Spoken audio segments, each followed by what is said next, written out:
So I recently saw Videodrome, directed by David Cronenberg for the first time, and it's a film that is way ahead of its time, despite its dated practical effects and its use of 80s technology like VHS.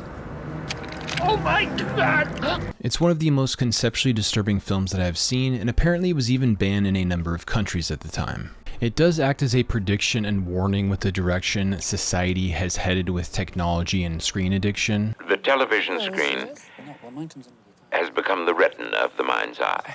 The film explores many relevant questions in the darkest ways imaginable through social commentary, allegory, and thought-provoking imagery and story. The film feels like a blend of The Matrix, The Ring, The Manchurian Candidate, and even 2001: Space Odyssey, which is a pretty wild combination.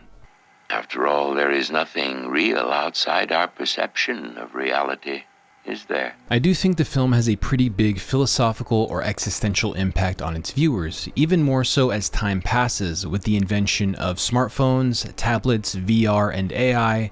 The screen addiction and desensitization shown in Videodrome is more real than ever. The lines between the imaginary subjective reality on screens and the actual objective physical world are increasingly blurred by the psychological impact that technology has on humanity. So the quick synopsis is Max, played by James Woods, is president of a small, trashy TV channel looking for new, edgy TV programming to attract degenerate viewers and compete with the market.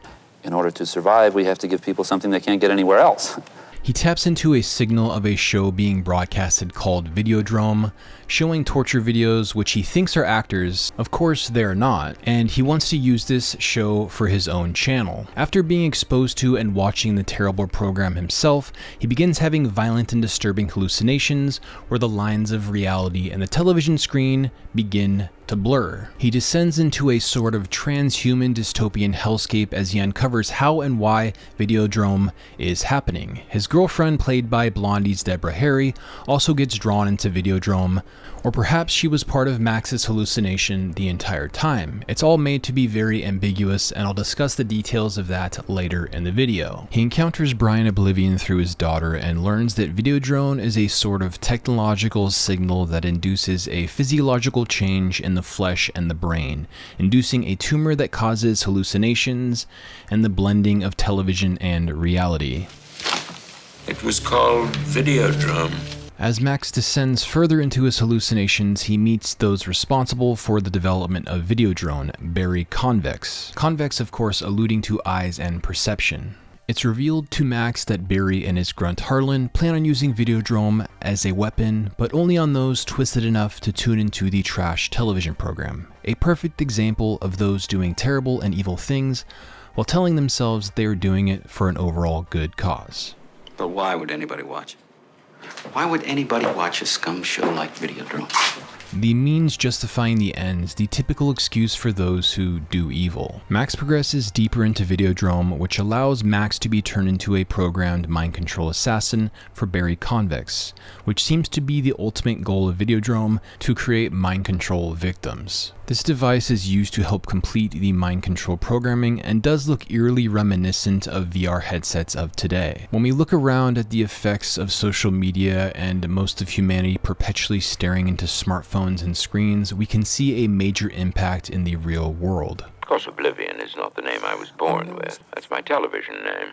Soon, all of us will have special names. Names designed to cause the cathode ray tube to resonate. It's as if this acted as a prediction for usernames and avatars, or even potentially pronouns in people's bios, right? I have a question for the viewer. If smartphones, the internet, and computers never existed at all, would the use of subjectively selected pronouns and infinitely made-up gender identities even exist at all? There wouldn't even be a place for people to broadcast them or get that idea in the first place. Humanity for thousands of years never even gave such things a second thought. He, him, she, her were merely objective observations of one person perceiving another, not something selected. These people say and claim that gender is a social construct, something that they heard on social media, an actual social construct. Ironic. Through the screen, any game character can be selected or crafted. The world of the screen can be entirely subjective. It's the greatest thing that's ever happened to me. Am I coming in clear? Videodrome can act as an extremely dark allegory or metaphor for the technological hallucination, having an effect and blending with the real world. The youth now grow up in a world where their social media profiles and what they present to the world is more real than their real life interactions and relationships. The war on so-called social constructs. Most people now get their worldviews and belief systems formed via the entertainment media they are exposed to via the perpetual screen. A lot of entertainment is laced in order to influence people's perceptions on a subconscious level, like a hidden frequency or signal, right? Kind of like Videodrome. And on top of all of this, there are algorithms crafting what people do or do not see on their screens that their minds live on, telling them what is and isn't reality, filtered through the lens of the screen. The battle for the mind of North America will be fought in the video arena. The potential for mind and reality control is higher than ever before in the modern world. Is the woke mind virus an example or a metaphor of Videodrome in real life? A group that operates via a hive mind. Their firmware updates can change at any given moment, and they repeat whatever buzzwords or phrases that is installed into their NPC mindless lexicon, programmed to go after whoever is labeled as their enemy. Ideological, mind-controlled assassins, a collective yet technologically controlled mental illness. Not an uncontrolled, undirected little bubbling pot of flesh, but a new organ, a new part of the brain. Those most deeply affected by it developed a pathological urge to literally alter their flesh, with religious levels of fanatical conviction to where they cannot engage with or have dialogue with anyone who threatens the beliefs of the cult. And the number one way of identifying that you belong to the cult is pronouns in the bio. And without these screens, none of it would be possible. Therefore, television is reality, and reality is less than television. Pornography is another major source of desensitization that has altered humanity on a collective level. In the 80s, it was a 240p blurry analog video or a Playboy. Now it's a 4K direct stream of the most graphic things imaginable via this mini computer that kids can have in their pocket, even at school. How is this potentially affecting people's brain development or their internal neurochemistry? Therefore, the television screen is part of the physical structure of the brain. Brian Oblivion, who helped initially develop the technology, saw it as a stage in human evolution, a form of technological transhumanism, if you will. You've become the video word made flesh. I am the video word made flesh. The video word made flesh was clearly influenced by the Bible verse John 1:14. And the Word was made flesh and dwelt among us, a verse referring to the act of incarnation, the Word being the consciousness itself incarnating into the physical world, or man, as well as God incarnating into being a man. So the video word made flesh is like this transhuman end stage or something. It also could be just Max coping with the fact that he's been made into a mind control victim. But still, it raises the question, at what point does technology progress so far that it alters what it is to be a conscious human incarnate in the flesh? It alters the very fabric of reality that we experience with our senses.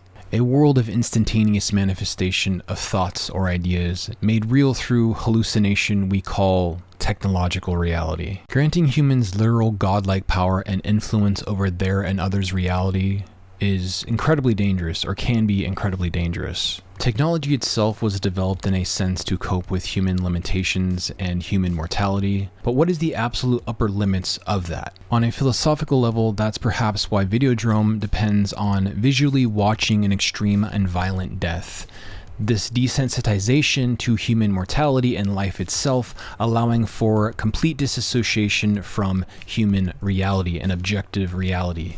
It's actually very allegorically similar to the first season of Westworld in a way, where Dolores and the host would just be tortured to the point of becoming conscious and freeing themselves from that trap of the cycle of birth and death, and the man in black representing that process.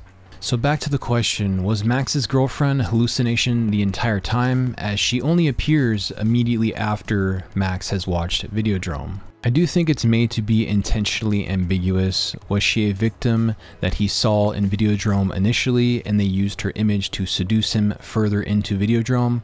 Or was she a victim alongside him when she watched Videodrome herself and then sought out appearing in the program because of her twisted sexual appetite, given she already had self-harm on her shoulder? I think leaving it to be ambiguous is part of the brilliance of the film, never really allowing the viewer to know what is real and what is not. This isn't real. What is real? Only a few films that I've seen really scare the hell out of me in a deep existential way, and this is definitely a major one, along with Event Horizon, which is another breakdown that you can check out here. Not sure why I'm so drawn to this type of thing in film, but I am. Anyways, I think that about covers it. Thanks for watching. Please like, share, subscribe, comment below. Thank you very much, and bye.